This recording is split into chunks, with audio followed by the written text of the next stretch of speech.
No Ar, um programa que mostra, divulga e debate o terceiro setor, dando voz à solidariedade e construindo a cidadania.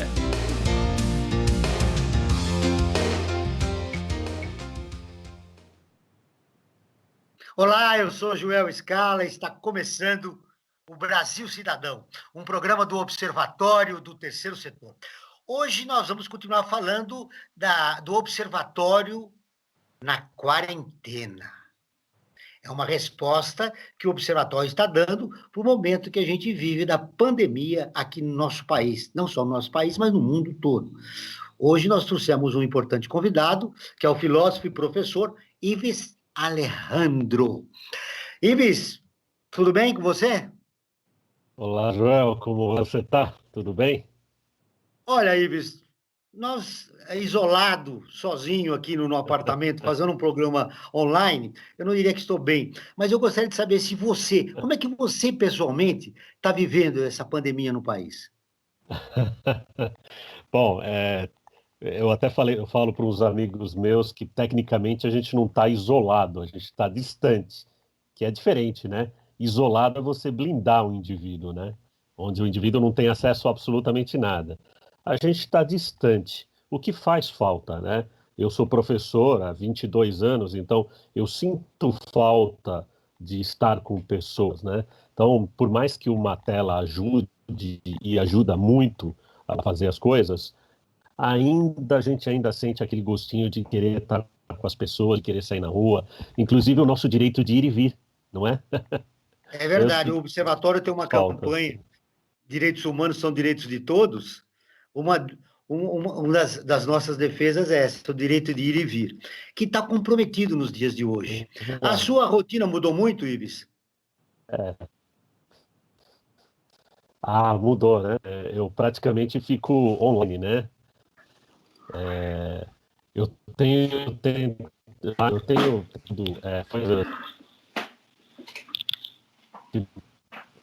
online, mas as minhas reuniões, as Aqui não tem reuniões, como sido criar essa tudo conversa. por videoconferência. Tanto quanto você. Isso também tem uma questão que é o seguinte, o quanto a gente mexer nessas tecnologias, né? Nós fomos forçados, inevitavelmente, a aprender. Quem não sabia está tendo que aprender. É verdade. Uma das preocupações das autoridades sanitárias é que nós não atingimos nem 60% do isolamento. Uhum, Isso dá uma vantagem incrível para o coronavírus, né? uhum. Essa pandemia pode se expandir. Por que a população não internalizou ainda a importância do recolhimento? Tá. Eticamente falando, né, existem muitos fatores, né, psicológicos e tal, mas eticamente falando, eu acho que existem três fatores principais. Existem mais, mas três principais. O primeiro deles é um que a gente chama de ignorância honesta. O que é isso? O indivíduo ele não sabe, ele não dimensiona o tamanho do problema, ele não entende o alcance de uma pandemia. Esse é um motivo. O segundo é egoísmo. Por que egoísmo? O indivíduo ele coloca o lado individual dele acima do coletivo. Então ele não se importa em ser um vetor transmissor de vírus. Então ele acha que ele pode sair, que ele pode ir para qualquer lado, estar no meio da multidão, que na verdade é um equívoco, porque para onde ele vai, ou ele está carregando, e ele pode levar para casa, por exemplo, deixar um ente querido doente, né? Então, esse indivíduo, de certa maneira, tem um certo egoísmo, individualismo dentro dele, né? E existe um terceiro ponto também, Joel, que é eu não vejo, está distante de mim. Assim, o que é um vírus? Eu não consigo ver, né? Como assim um vírus? Aonde ele está? Eu não consigo olhar. E às vezes a morte ou a doença de um indivíduo está longe dele próprio. Vou te dar um exemplo. Por exemplo, vamos supor que na minha rua, morre uma criança por falta de vacinação. E eu conheço a família dessa criança e conheço até a criança. Isso me choca. Mas por que eu não me choco com falta de vacinação na África, por exemplo? Ou em vários países do Oriente Médio? Ou mesmo aqui na América Latina? Porque está distante de mim. Quanto está mais perto de mim, quanto mais próximo tiver de mim, maior impacto ético que uma pandemia dá. Então, esses indivíduos, enquanto não tiver um ente querido doente ou ele próprio sentir na pele, ele não vai perceber o tamanho da gravidade. Então, ele não se percebe parte do problema, entendeu? Muito bem. Mas é uma coisa curiosa, né, Ives? Porque a sociedade capitalista estimula o sujeito a ser individualista, estimula esse egoísmo que você se referiu. E agora Uhum. exige que ele faça uma mudança rápida. Olha, a partir de agora você não pode mais sair. Como é que se administra essa contradição? Então, é que nós estamos vivendo um estado excepcional, onde o Estado ganha mais poder e o indivíduo ganha menos liberdade. Isso não é um fator que deveria ser sempre, mas excepcionalmente numa pandemia, precisa. Então, às vezes, eu ouvi muitas pessoas falando assim: ah, nós estamos dando muito poder ao Estado e tirando a liberdade do indivíduo. Claro, e é porque é uma situação particular, que é uma situação de guerra, literalmente é uma situação de guerra. Se nós estivéssemos em outras circunstâncias, é lógico que seria diferente. Então, inevitavelmente, numa pandemia, o indivíduo, a sua liberdade, não suas individualidades, suas liberdades, em prol de um bem maior. Agora, é claro que a gente precisa observar se o Estado está fazendo, via governo, esse papel, ou se ele está usando desse poder por outros motivos que não sejam o controle, no caso do vírus, né? No caso da doença. Muito bem, eu vou explicar para o ouvinte da Brasil Atual o nosso projeto Observatório na Quarentena. Nós já reunimos especialistas, os principais especialistas, para conversar e refletir sobre o que está acontecendo e quais os resultados e o impacto da pandemia no cidadão comum. Temos aqui Christian Dunker, Irene Reis dos Santos, o Ives Alejandro, e temos mais dois especialistas. Um é meu companheiro, o Frank Valverde, que já está em contato com a gente. Olá, Franklin, tudo bem? Muito bem, eu estou vendo o Franklin aqui, mas ele acho que não entrou o som ainda. Vamos lá? Muito bem, quando o Franklin vai entrando, a produção vai vendo o Frank. Nós continuamos nossa conversa com o Ives Alejandro, professor e filósofo. Está muito difícil administrar esse momento. Tem pessoas que ficam com depressão. Questões éticas surgem desde a nível do cotidiano, né? Do direito de ir e vir, da responsabilidade que você tem quando mora num condomínio e deve preservar o seu vizinho do lado, até mesmo a sociedade como um todo. É, como a gente coloca essa questão para as pessoas, para elas refletirem, né? Essas questões éticas que são fundamentais no momento que a gente vive como esse, de pandemia. Joel, eu acho que no momento que a gente vive é um teste para o nosso senso de comunidade. Eu acho que está sendo um teste para saber se nós realmente estamos conectados uns aos outros de verdade ou não. E o que nós temos visto é que muitas pessoas têm esse senso. A gente tem visto muitas boas ações. A gente tem visto muita coisa boa acontecer. Às vezes, inclusive, um pouco divulgado. Ou acontece uma divulgação esporádica ali e aqui. Mas a gente tem visto também muito egoísmo. A gente vai ver isso. Agora, tem uma coisa importante, Joel, que é o seguinte: as questões éticas elas vão depender do tempo de distanciamento e do tempo dessa pandemia. Enquanto a gente tem um pouco tempo, as ações, as pessoas, elas têm um tipo de pensamento ético. À medida que isso vai se prolongando, o senso de comunidade começa a ficar menor e o senso individual começa a ficar maior. Consegue entender? Então, num cenário horroroso, se isso se prolongasse por muito tempo, muitos meses, as pessoas iam começar a ficar muito mais egoístas do que cooperativas, por exemplo. Se a gente passar por um período onde nós conseguimos aguentar isso com um cenário tranquilo não é, mas com uma certa tranquilidade, aí a gente tende a ser mais cooperativo, mais altruísta, mais empático, mais ligado ao outro, conectado ao outro. Porém, de novo, repito, se isso se prolongar por muito tempo, a gente tende a ter uma sociedade que se inclina mais para o egoísmo e para o individualismo. Então, a gente tem que mostrar quais são os benefícios dos vínculos comunitários nesse momento, de que o todo, a comunidade, deve falar mais alto do que o indivíduo. Numa Pelo que você pandemia, está no estado que falando, a gente vive. pelo que você está falando, Ives, é possível que, se prolongar a pandemia, nós teremos um conflito de classes sociais bem mais acentuado do que existe hoje. Claro, com certeza. Quando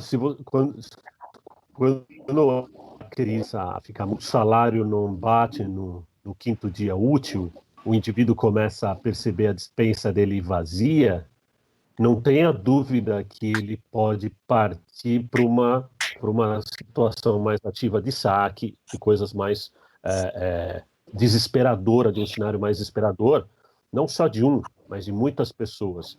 Por isso, é importantíssimo o papel do Estado de fornecer para as pessoas, em primeiro lugar, tranquilidade. Se o Estado é neurótico, se o Estado não produz tranquilidade, como que a sociedade vai ser tranquila? Então, o primeiro passo. Segundo passo, o Estado agora deve ser um Estado de socorro, deve ser um Estado de auxílio, tanto para as empresas como para o cidadão. Eu acho, inclusive, Joel, a gente já conversou sobre isso há um tempo, se fala muito do Estado liberal, Estado neoliberal, Estado de bem-estar. Eu acho que nos próximos anos nós vamos passar por um estado de socorro. Quem criou esse termo foi a revista The Economist, da semana passada. Falou, olha, o Estado tem que entender que agora, pelo menos por 2 anos, vai ter que assistir o indivíduo. Porque se não assistir a sociedade, as empresas, o indivíduo, nós corremos um risco muito perigoso. O pior é que as nossas autoridades não estão tendo uma compreensão da gravidade do momento e não estão com o espírito de estado de socorro. Mas agora parece que eu estou em contato com o meu companheiro Frank Valverde. É isso, Franklin? Olá, Joel. Tudo Acredito bem que com você? sim. Tudo bem com você? Frank Valverde é o co-apresentador, Ives, do Brasil Cidadão e também um dos especialistas do Observatório na Quarentena. Ele fala de cultura. E nesse momento de recolhimento é fundamental que a gente saiba quais são as alternativas para quem fica em casa, né? Tudo bem, Franklin? Tudo Seja bem, bem-vindo Joel. ao Brasil Um Cidadão. abraço, um abraço, Joel. Um abraço, Ives. Um abraço também para o Éder, que estão aí fazendo esse programa aqui pela Brasil Atual. E para nós que estamos em quarentena, acho que existe uma série de possibilidades que nós podemos nos divertir ou até amenizar um pouco essa ansiedade de você viver em quarentena.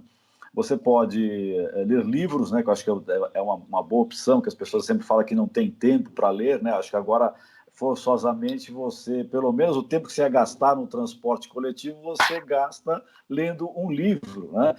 Você pode também, aproveitando que como nós estamos aqui via internet, você pode visitar museus, né, pela internet, uma série de museus no mundo inteiro. Se você digitar o nome do museu lá, você vai encontrar os links e vai poder passear e visitar os museus, né? Também há inúmeras lives de artistas que estão sendo feitos nesse momento aqui, das mais variadas gostos musicais, enfim, então você tem muita coisa para se divertir, para você até aproveitar e se especializar na sua área de atuação também. Acho que esse tempo tem que ser aproveitado de uma forma positiva. E, Joel, aproveitando, queria fazer uma pergunta para o professor Ives. Ele falou da questão do egoísmo, né? E nós temos visto aí, alguns dias atrás é que foi feita uma carreata. O pessoal falou, não, a economia é o mais importante, não as pessoas. É absurdo isso, né? A economia é o mais importante e pedindo a volta dessas pessoas ao trabalho, né? O Brasil não pode parar, o mundo não pode trabalhar e querem que volte ao trabalho. Só que essas pessoas estão fazendo carreata, ou seja, nos seus carros, muitas delas, até como a gente viu aqui pela internet, com fotos que a imprensa cobrindo, com máscara, né? Ou seja, elas estão protegidas. No entanto, elas querem que os trabalhadores, que é que efetivamente quem produz a riqueza no país e no mundo, né, porque as máquinas, as fábricas aí, sem trabalhadores, elas não produzem absolutamente nada. Né? Acho que até essa quarentena foi importante isso, para mostrar que quem produz é o trabalhador. Então eu pergunto, qual é o que passa na cabeça dessas pessoas, né? Se o professor pode fazer uma reflexão a respeito disso, de que elas só estão pensando no lucro delas, né? Da acumulação de capital delas, e não de quem produz, né? Colocando em risco a vida dessas pessoas que teriam que ir para a frente de trabalho para produzir essas riquezas. Ótima pergunta. A primeira dela, eu acho que a resposta é o seguinte: essas pessoas perderam a humanidade. Quando a gente não se horroriza mais com a pobreza, quando a gente não se horroriza mais com a miséria, quando a gente não se horroriza mais com aquele que não tem 3 refeições por dia, quando a gente não se horroriza mais com a perda de vidas, é porque a gente já está num estado anestesiado de tal maneira que isso já está tóxico em nós. Então, o que você falou é isso. Assim, existe para essas pessoas, o individual está acima do coletivo. Elas querem, por exemplo, que os seus serventes vão até a casa delas trabalhar, né? Elas querem que essas pessoas saiam da casa delas, peguem um transporte público e vão até a casa delas ou vão até as empresas trabalhar, sem se dar conta de que essas pessoas podem ser vetores de contaminação. E é lógico que muitas dessas pessoas, a maior parte das pessoas, precisa de um sistema de saúde público. E, de novo, repetindo, nós não comportamos todas essas pessoas, né? Se países na Europa não comportam, imagina aqui no Brasil, que a gente sabe como o sistema único. E olha que nós estamos falando de São Paulo, hein? Se a gente começar a olhar pelo nível Brasil, a situação é mais grave ainda. O Amazonas, né? O Amazonas, a situação está dramática lá, né? Exato. Muito então, bem. a palavra é essa mesmo, é egoísmo mesmo. Egoísmo. Egoísmo. E falando em egoísmo, as pessoas não podem sair de casa, mas algumas desenvolvem atividades, precisam de desenvolver atividades físicas para se sentirem melhor. Eu vou incluir um outro especialista na nossa conversa, no programa de hoje, que é o Éder Soares, que é personal trainer formado pela Universidade de São Paulo, em Educação Física. Éder, seja bem-vindo ao Brasil Cidadão, tudo bem? Olá, tudo bem? Obrigado pelo convite, bom dia a todos. É um prazer estar aqui com vocês. Estava aqui já observando a conversa de vocês e concordando com tudo que vocês falando aí, né? Muito bem, Éder, me diga uma coisa, eu estou vendo aqui pela tela, o Franklin Valverde não faz muito exercício físico, normalmente, com a pandemia. Olha a camisa, Que dicas você daria para o Franklin, até para o Ives também, né? Para que ele mantenha a forma física, não só física, mas mental, né? Porque o exercício, alguns exercícios deixam mais leve, digamos, na cabeça, né? Espiritualmente. Eu acho que os dois andam lado a lado, né? Muitos alunos meus falam assim, depois que eu fiz atividade, eu fiquei melhor, né? Muitos gostam de fazer atividade física na quarentena ou não, né? Gostam de fazer durante a manhã, porque assim já mantém o dia melhor, né? Enfrenta o dia da melhor forma. Eu acho que assim, hoje vocês sabem, todo mundo sabe que a gente precisa manter essa atividade física para que nosso sistema imunológico fique fortalecido e podemos assim enfrentar de uma forma mais forte essa pandemia, né? Eu acho que a atividade física ela tem que estar no nosso dia a dia, independente de qualquer coisa, né? Para o nosso bem-estar, para vários fatores, né? Hoje eu aceitei esse convite seu para entrar nesse projeto, Júlio, justamente para poder ajudar e mostrar para as pessoas que elas podem fazer atividade física dentro de casa, sem nenhum tipo de recurso, com o próprio peso do corpo, utilizando uma cadeira, utilizando uma mochila, né? E atividades que vão desde criança para idosos. Então, assim, realmente é possível que a gente consiga, num espaço de 2 por 2, fazer uma atividade física bem feita. Isso é importante. Deixa eu dar um esclarecimento aos ouvintes da Brasil Atual, que acompanham o nosso programa Brasil Cidadão, que os nossos especialistas estão ali no nosso Facebook, no observatório3setor.org.br, falando sobre o assunto. No caso do Éder, dando algumas dicas de como você deve viver nesse momento de pandemia dentro de casa, fazendo alguns exercícios físicos que vão ajudar você a passar esses momentos. Éder, não precisa muito, né, durante o dia. 5, 10 minutos por dia é suficiente? Olha, eu digo assim, se você pegar 30 minutos do seu dia, né? Bem mais do que eu falei, 30 Não, minutos. não importa, porque assim, ó, se você pegar 30 minutos, você consegue trabalhar o corpo inteiro com apenas 30 minutos, né? Claro, se você tem 10 minutos, a gente vai ter exercício, vai ter alongamentos que você em 10 minutos você consegue fazer também. Mas acho que 30 minutos é um tempo bom para que você possa dar uma acelerada no seu metabolismo, trabalhar o seu corpo inteiro e se manter ativo, né? Seja ele subindo escada, pulando uma corda ou fazendo qualquer outro tipo de exercício, né? Eu Muito acho bem. que... Deixa eu só colocar Éder, uma coisa... Oi. A própria manutenção da casa, né? Porque, por exemplo, agora, né, com a quarentena, né? Quer dizer, eu estou em quarentena e a minha auxiliar também está em quarentena, né? Quer dizer, ela não está vindo aqui. Quem tem que dar conta disso somos nós mesmos aqui na nossa casa. Isso já, de uma certa forma, já não ajuda, porque coisa que eu não fazia, que hoje eu estou tendo que fazer, até porque não tem ninguém que faça, então nós temos que limpar a casa, cuidar, enfim, uma série de atividades. Isso, de uma certa forma, já não compensaria um pouco no exercício? Ou o que o exercício poderia complementar essa atividade de manutenção do lar? Eu acho que compensa muito, muito mesmo. É claro, né? A gente que não tem, as pessoas que não têm a prática, né, o convívio de fazer essas coisas diariamente, precisa ter certos cuidados com algumas coisas, né? Com relação à postura, por exemplo, varrer uma casa, né? É uma das atividades que queima muito caloria, mas ela tem que ser feita de uma forma correta. Inclusive, né? Faz bolha na mão. Faz bolha na mão. Muito bem. Faz. Olha, gente, eu vou começar com a pergunta dos ouvintes aqui, que já chegaram algumas. Legal. Ives, uma para você aqui, ó. Como eu faço para mudar os pensamentos de medo do contágio e da morte nesse quadro caótico que todo mundo está vivendo nesse momento, e que surgem através da mídia todos os dias? Como pensar em felicidade? É a cara das perdizes. Ela está lembrando de que você reflete muito sobre a felicidade. Como ser feliz no momento de hoje? É a pergunta da Carla das Perdizes. Obrigado, Carla, pela sua participação. E se você quiser fazer perguntas, é só mandar para o nosso e-mail do observatório, 3setor.org.br. Ali você registra a sua pergunta e participa da nossa enquete também. Ives? É o seguinte. Primeiro que quando a gente fala de felicidade, tem várias áreas que vão falar de felicidade.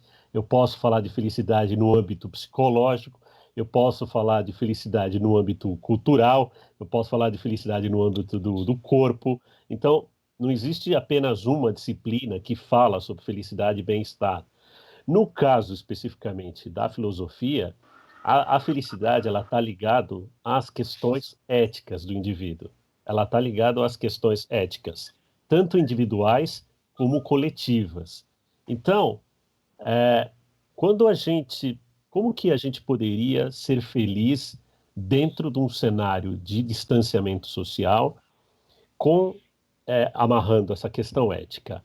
Primeiro, promovendo o bem, promovendo o altruísmo, promovendo a compaixão, promovendo a gratidão, promovendo as grandes virtudes que são ligadas ao bem.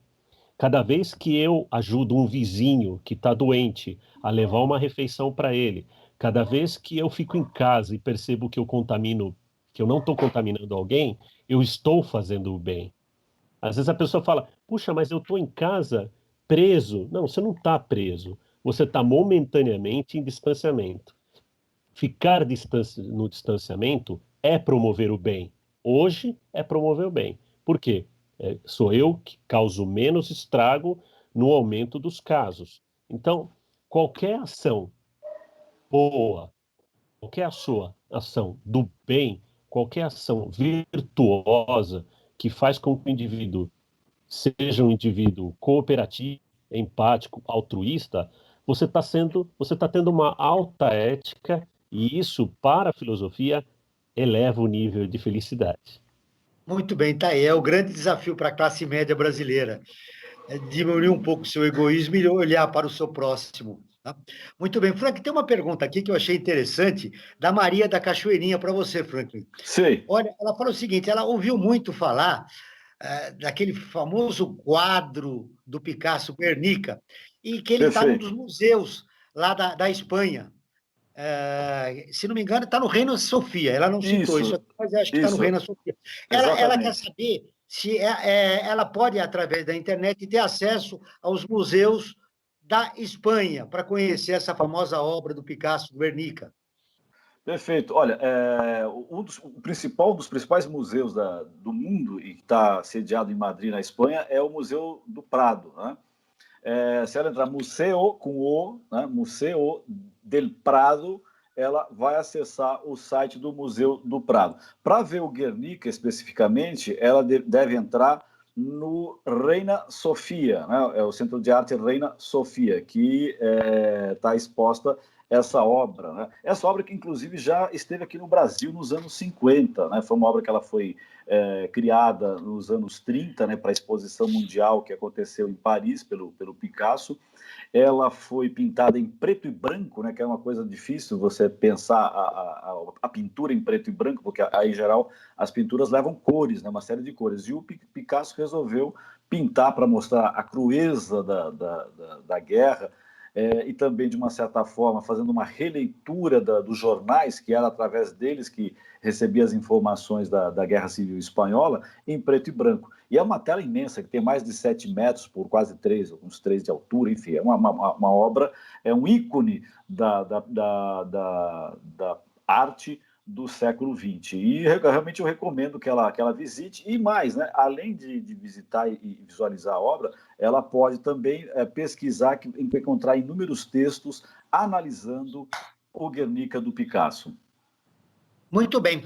A Elizabeth, lá da Zona Leste, da Penha, ela pergunta para você, Éder, como manter o foco em atividades físicas na quarentena quando tantas notícias ruins nos bombardeiam?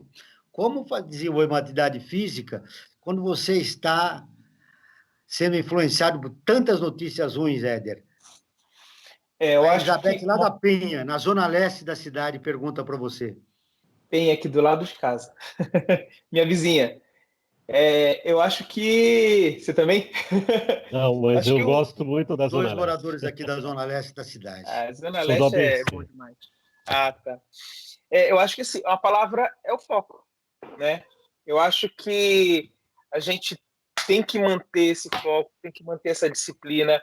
Ontem eu estava conversando com uma produtora que eu trabalho, que ela falou assim, eu não tenho disciplina para fazer exercício em casa, né? Já era muito difícil manter essa disciplina quando eu estava na academia, né? E hoje você tem um benefício. Você não tem a desculpa, falar assim, eu não tenho horário para ir para academia, é se programar, né? Eu acho que você tem que manter o foco para sair desses bombardeios de notícias ruins também, que se a gente ligar a televisão, hoje qualquer canal que você coloca, você só vai receber notícia ruim. Então, ao invés de você ligar a televisão, acorda, toma seu café, faz atividade física e despluga um pouco. Eu acho que a gente está querendo receber muitas essas notícias do que está acontecendo, e se prende muito ao que está lá fora, no meu ponto de vista, né? Se prende muito ao que está lá fora e acaba esquecendo da gente, né? Eu tinha a prática já de fazer atividade física dentro de casa, né? Era um costume que eu tinha já há muito tempo. E hoje eu mantive. Mas aí o que eu faço? Já faço logo de manhã. Então é manter o foco, pensar em você e esquecer um pouco lá. É claro, temos que acompanhar para saber como está, mas eu acho que não precisamos ficar 100% nesse bombardeio de notícias ruins que está acontecendo a todo momento. Então acho que pensar um pouquinho mais na gente, pensar no nosso familiar, pensar no como a gente pode ajudar os outros também. E eu acho que essa, no meu ponto de vista, acho que é a melhor forma, viu? Muito bem. O grande desafio é perceber que nós somos um projeto coletivo, apesar Exato. do egoísmo que permeia toda a nossa sociedade. Franklin, você tem os dados da nossa enquete? Perfeito. Nós temos aqui a enquete que foi feita pelo Observatório do Terceiro Setor, perguntando sobre, dentro dessa quarentena, qual o aspecto que tem afetado mais a vida e a saúde mental dos seguidores. O isolamento social ou a questão financeira. 54% das pessoas que participaram da nossa enquete indicaram que o isolamento social é o que mais tem afetado. E a questão financeira ficou com 46% das pessoas que participaram dessa enquete. E também, dentro dos comentários dessa enquete, muita gente dizendo que teve que sair para trabalhar, alguns em forma de rodízio e tal. É verdade, acho que tem aqueles trabalhadores das chamadas áreas essenciais, como a da saúde, ou mesmo aquelas pessoas que trabalham em farmácias, na questão do abastecimento de alimentos, essas pessoas vão ter que sair para trabalhar, né? Ou às vezes nós mesmos, jornalistas, muitas vezes, quando não podemos trabalhar remotamente para fazer uma reportagem, muitos de nós estão tendo que sair para fazer as reportagens para manter as pessoas informadas. Então, realmente, há um percentual de pessoas que não vão poder ficar em quarentena, mas a maioria deve ficar em quarentena. A quarentena é também um ato de amor à sua família, a você mesmo e ao próximo. Muito bem. Essa colocação do Frank faz nos lembrar que a segunda pergunta da enquete é sobre o isolamento social. Está lá no nosso Facebook, observatório3setor.org.br. Responda, você está cumprindo o isolamento social? Muito bem. Nós sabemos já, eu comecei essa conversa com o Ives, antes de vocês participarem aqui do programa de hoje, de que nós não atingimos ainda 60% do isolamento social. E aí são muitas as razões. Eu gostaria de continuar esse assunto, Ives. Como lembrar as pessoas que, num momento deste de urgência, e vou destacar um termo que você utilizou também, que é a Sociedade do Socorro. Saiu, foi na Economist, né, que você leu a matéria.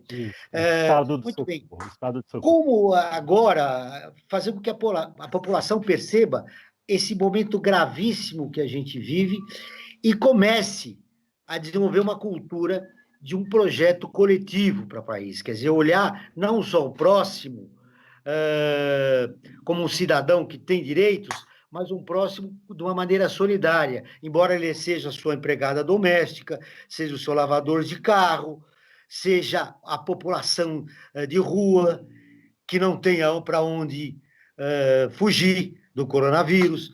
Enfim, como a gente criar uma cultura nesse momento de projeto coletivo de país? Uau, isso aí dá uma tese, hein? Vai sair muita tese depois dessa pandemia, viu? Vai sair muito doutorado, muito mestrado, viu? Para todas as áreas, viu?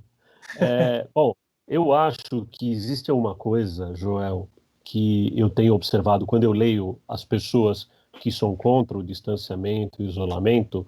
Uma das coisas que chama atenção, antes disso que você comentou, é a falta de conhecimento de ciência. É incrível como as pessoas não têm a menor ideia do que é um vírus. Elas não têm a menor ideia do que é um contágio. Elas não têm a menor ideia de como se transmite. E aí cabe uma pergunta que é o seguinte: quando a gente tem um país com baixo índice de educação, com um baixo índice de qualidade da educação, quando aparecem essas situações de crise, essas deficiências, elas surgem. Qualquer criança que está no 9º ano, no 8º ano, se você perguntar para eles o que é um vírus, como ele está estudando ali biologia, e nós temos gente da área de saúde aqui e biologia, né? Ela sabe. Então, às vezes, existem alguns fundamentos básicos que a pessoa não tem. Ela não sabe, por exemplo, qual é importante lavar a mão, qual é importante manter a distância, né? Então, isso é um princípio. Isso nos custa muito caro isso. A questão educacional, ela nos custa caro quando a gente precisa de uma consciência de alto nível, que é o que a gente está precisando agora. Construir uma sociedade comunitária, ela é difícil, porque, como você começou a minha fala há pouco tempo atrás, nós vivemos numa sociedade que não promove o comunismo, pelo contrário, promove o individualismo, de que eu sou sozinho uma ilha suficiente, autossuficiente. A pandemia é extremamente pedagógica, porque ela nos mostra que isso não é verdade, que a gente é extrema da internet. Se nós não tivéssemos a internet, por exemplo, aí sim nós estaríamos bem isolados, muito isolados. Então, o senso de comunidade, o senso do comum, quando você fala isso para as pessoas, sabe o que elas dizem? Você é comunista. É isso que elas falam. Você é comunista. Por quê? Quer dizer, por quê? Não, porque eu estou pensando no todo. Bom, se ser comunista é pensar no bem-estar, é pensar no todo, é pensar que a gente tem que cuidar da nossa sociedade, que a gente tem que cuidar de todos, desde aquele que está lá em cima àquele que está lá embaixo, então, aquelas pessoas que são empáticas, que têm cooperação, que são pessoas do bem, que se sensibilizam com a morte de pessoas em fila de hospital, então essas pessoas são comunistas, né? Mas essa história, ela é muito, muito estranha, Joel. Aqui no Muito bem. Brasil, um país que as pessoas vão nas ruas falar que quando você tem um sentimento empático ou comunitário, você é comunista, essa pessoa nunca leu sobre isso, né? É verdade. Ô, Franklin, eu quero te ouvir. Na crise é que nós podemos produzir, provocar alguma mudança que nos leve a um projeto coletivo de país? Eu espero que sim, Joel, porque eu acho que essa pandemia ela está colocando a nu uma série de contradições, não só aqui no Brasil, como no mundo inteiro. Tá? Já havia sendo tratado e discutido antes mesmo dessa pandemia que o sistema que nós estamos vivendo ele está esgotado. Tá? A forma como ele está estruturado o mundo, a forma como a economia está estruturada em bases falsas, ela estava se esgotando. A natureza, né, o próprio planeta Terra estava mostrando, já dando sinais de esgotamento. Tá? Tanto que com esse isolamento social mundialmente, está sendo notado que o ar está mais limpo, que os rios estão mais limpos, tá? E isso é fundamental para a própria preservação do ambiente e do mundo. O Ives estava falando a questão de que é muito mais fácil quando as pessoas discordam nos dias de hoje. Você é comunista. É muito fácil colocar o rótulo de comunista sem realmente entender e saber o que é o comunismo. Tá? O curioso até é que muitas dessas pessoas que criticam, que colocam o rótulo de comunismo, não são aquelas pessoas que defendem que o Estado não exista. Que o Estado cada vez mais esteja afastado da vida do cidadão. E uma das maiores bandeiras do comunismo, ao final, digamos, da evolução do que seria o comunismo, é o fim do Estado. Então, essas pessoas aí, de uma certa forma, são incoerentes e mostram que é um desconhecimento total do que vem a ser a sociedade. E eu acho, sim, que todo mundo pode começar a refletir com essa pandemia, de que a atual, até agora, né, antes da pandemia, a atual forma como o mundo estava sendo pautado e sustentado, esse sistema, ele realmente está falido, né? A amostra está aí. O mercado que dá respostas. O mercado não está dando respostas nos dias de hoje. Quem está dando alguma resposta são aqueles estados que estão se colocando e dando suporte para que a população consiga atravessar essa tempestade, ou esse tsunami que é o coronavírus, né, que é o Covid-19.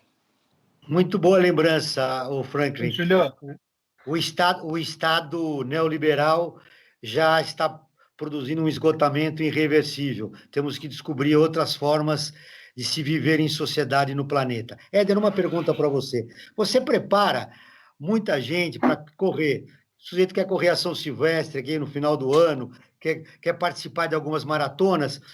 Como é convencer essas pessoas que já têm um projeto, né, e que precisa de exercícios, ir para a rua fazer exercício, para os parques e tal, de que ele tem que abortar essa proposta? Como tem sido esse contato com essas pessoas e esse convencimento? Elas realmente aceitam isso? Está sendo muito difícil. Muito difícil, porque assim, eu vou falar em duas coisas. Antes, eu só queria, antes de eu entrar, eu estava ouvindo o Ibis falar que quando não está próximo da gente, é como se não existisse, né? Não, essa pandemia não existe porque não tem ninguém aqui do meu lado, no meu prédio, que pegou. Então, eu não concordo, não vou fazer isolamento, eu vou sair para correr. A partir do momento que uma pessoa próxima contamina, que ela fala, não, pode chegar até mim, aí ela fala, ai, espera aí, não, então acho que eu não vou correr, né? Eu tenho muitos alunos, a grande maioria pararam de correr, entendendo que é um momento realmente de parar e falar assim, não, vamos tentar conter esse vírus. Só que teve outros que realmente falaram, não, eu tenho uma prova no final do ano, por exemplo, a São Silvestre, mas eu tenho uma prova X, que é a minha prova-alvo, então eu não quero deixar de correr, senão eu vou perder todo o meu condicionamento que eu conquistei até agora, né? Eu tenho falado para os meus alunos que correm, que não quer perder, cara, que a perda realmente ela acontece porque a intensidade de uma corrida e uma intensidade de um exercício dentro de casa é totalmente diferente, são coisas totalmente diferentes. É claro que o corredor ele também precisa ter um treino de fortalecimento muscular, mas o treino de cardiorrespiratório tem caído muito. Então, eu tenho passado para os meus alunos que querem não perder tanto condicionamento cardiorrespiratório, de fazer um treinamento que é o HIIT, né, que é de alta intensidade, ou fazer um treino de escada, pular corda, para que ele pelo menos mantenha, né, tente manter essa manutenção cardiorrespiratória, né, que é muito difícil. Eu acho que é umas coisas mais rápidas de se perder. Você perde mais rápido o condicionamento pulmonar do que o muscular. O muscular você ainda consegue se manter um pouco, né? Então, mas está sendo muito difícil mesmo, viu, Júlio? Muitas pessoas querem correr. Ontem não, sábado, eu vi um vídeo muito interessante que mostra como que um corredor pode transmitir o vírus, porque a pessoa acha que é só o contato, mas se você correr atrás de uma pessoa que está contaminada, você pode se contaminar. Se você passar do lado, então você não precisa tocar na pessoa que está contaminada, mas o correr do lado você já pode contaminar ou transmitir o vírus, né? Então é importante esse momento realmente de isolamento. Depois eu queria fazer uma pergunta para o Ives. E eu queria fazer uma para você primeiro. Então pode fazer, fica à vontade. Posso fazer, Joel? Vamos lá, Ives. Claro, por favor. Semana passada eu participei de uma live com um psiquiatra que é amigo meu, que é lá do Hospital das Clínicas, e ele falou que nós vamos ter, daqui para frente, já havia, né? Nossa sociedade já não é uma máquina de produzir gente muito sadia, mas que nós vamos ter pessoas com grandes transtornos. Não estou falando de pessoa que já tem um transtorno mental, mas nós vamos ter pessoas transtornadas. E ele falou que o cenário é bem nublado para o futuro, por causa decorrente da pandemia. Eu tenho reparado que o meu sono está péssimo. E olha que eu evito ficar 24 horas assistindo notícias e tal. A gente é bombardeado, como você mesmo disse, cheio de notícias. Eu ia perguntar para você assim, no que o exercício físico pode ajudar ao meu sono voltar melhor. Porque o meu sono está horroroso. Eu sei que é por causa disso. Eu sei que é por causa da pandemia. Eu sei que é.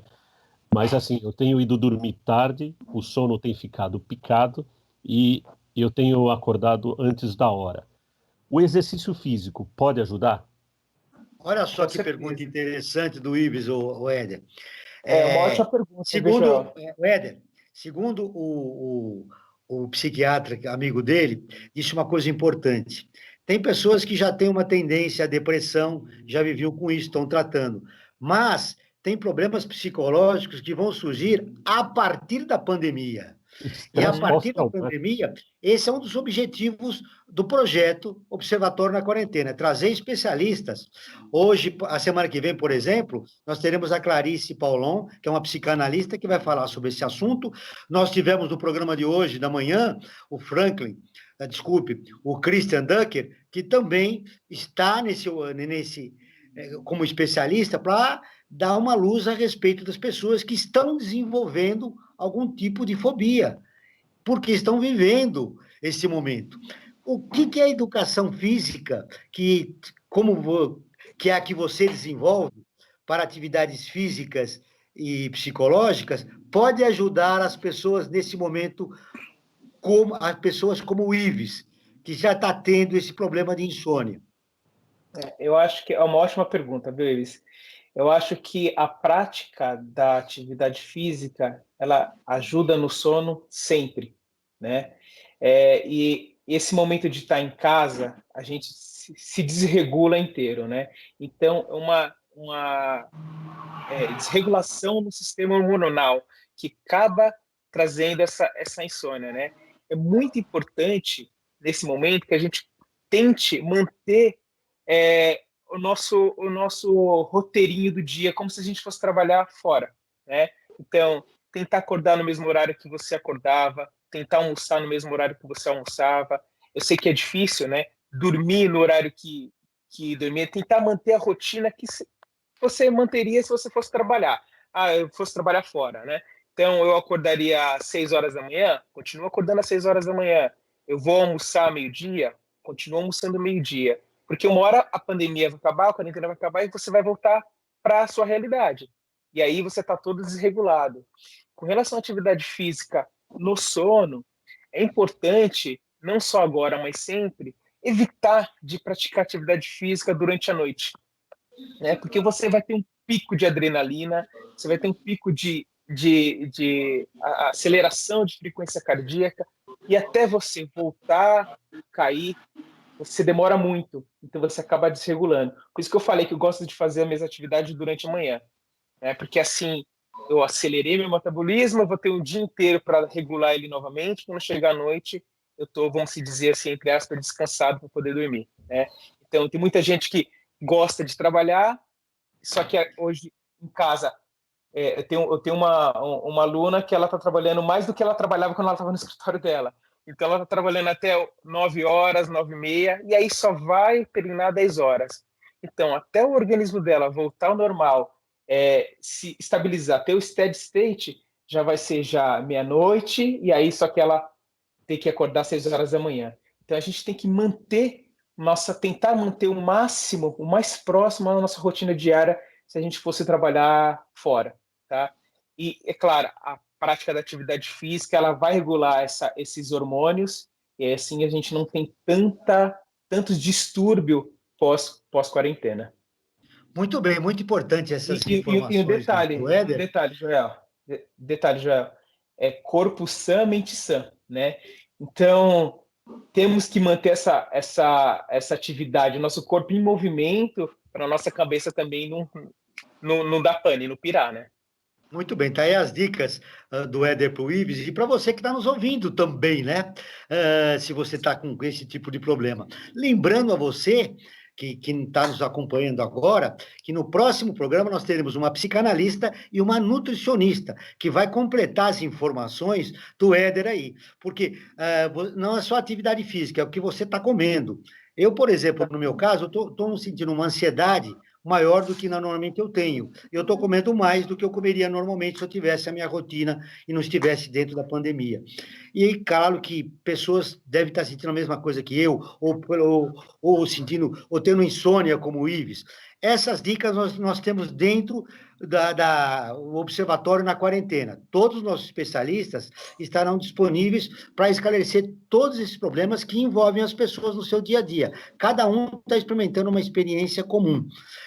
Lembrando, Éder, que os indicados aqui do Brasil Cidadão para a próxima corrida São Silvestres é o Franklin e o Ives. E eles terão que estar em forma. Eu faço treinamento para eles. Um pouco da ansiedade e da insônia. Na largada eu estarei. Para usar a faixa final, já não garanto. Posso Muito bem. Olha, eu tenho mais 12 minutos de programa, chegando aqui muitas perguntas, mas eu gostaria de focar num aspecto importante, que é a adesão ao isolamento social. Já citamos isso no programa, mas é um tema que tem que ser recorrente e a gente vai falar sempre. É fundamental a adesão ao isolamento social. Por quê? Nas próximas 2 semanas, teremos o pico da coronavírus aqui no nosso país, sobretudo aqui no estado de São Paulo. Então, nós precisamos que esse isolamento aumente para que o coronavírus não se estenda para o maior número de pessoas. Muito bem. Como sensibilizar? Fala, Éder. Desculpa te interromper, mas eu posso fazer aquela pergunta para o Ives? Até acho que vai para todos que estão participando. Vocês acham que a gente começou bem com o isolamento, né? Que aí vai ao encontro da sua questão agora, Joel. Você acha que a gente começou bem o isolamento e na última semana agora a gente voltou cair um pouco? Porque eu acho, no meu ponto de vista, até que mesmo no meu bairro, eu acho que a gente começou bem, as pessoas se conscientizando, mas devido às últimas notícias que a mídia que tem aparecido, as pessoas voltaram a ir para a rua. E eu tive um problema no meu carro, que o meu módulo do vidro ficou aberto, queimou, eu tive que trocar. Então eu tive realmente que sair de casa. E eu saí de casa, mas parecia um dia normal, no meio da semana passada. Vocês têm visto isso também? É uma coisa que está acontecendo, aconteceu?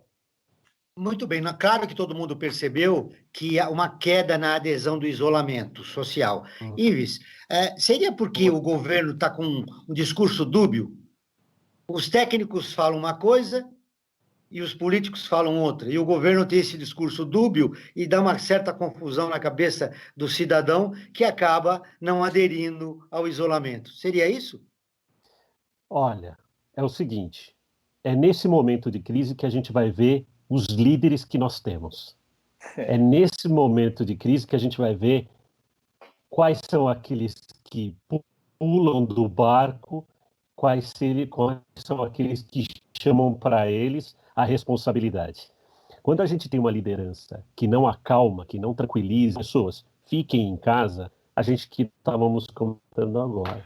Então, muito dessa volta às pessoas, ao cotidiano, tem a ver porque nós temos líderes no país que estão contradizendo os especialistas. E aí, eu deixo o seguinte recado. Quando você está com um problema de carro, você leva para quem?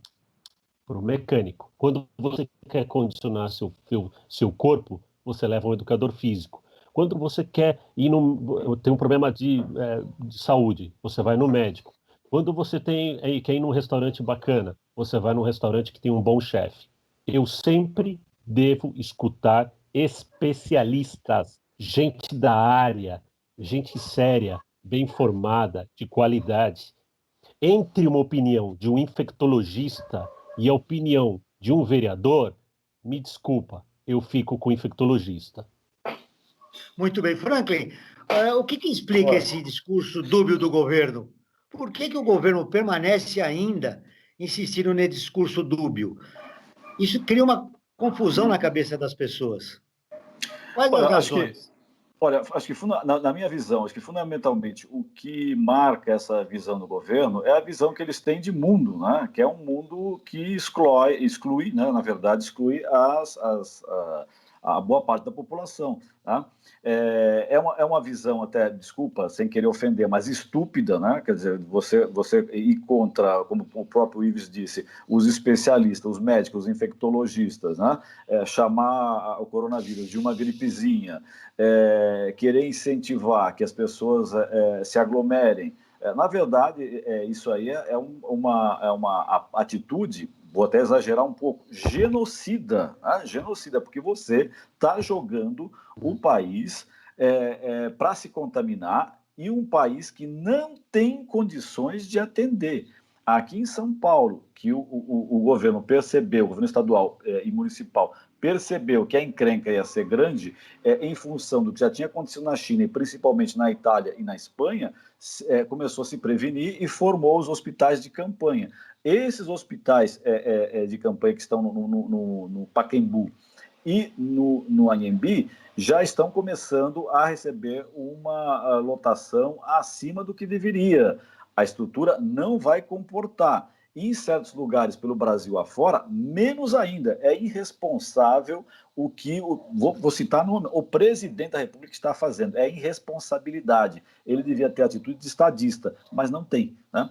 Com pessoas dessas na direção, nós vamos ladeira abaixo. Tá? Essa que é a real. Muito bem. Tivemos num momento grave morte, como né? esse, Éder, num momento grave como esse, nós não contamos com o governo. Como produzir uma autogestão, como produzir uma união da população em torno de um assunto tão importante, que é a preservação da sua própria existência? Ives. Então, é difícil fazer com que as pessoas tenham essa consciência que o Estado, gerenciado pelo governo, não está a serviço de um e nem de nenhum grupo, está a serviço de todos. O Estado deve estar a serviço, a partir do governo.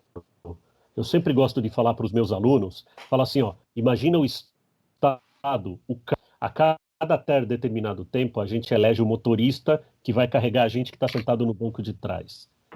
Nós precisamos ter bons motoristas que nos levem para lugares seguros, que dirija com cuidado, que dirige com prudência, com tranquilidade.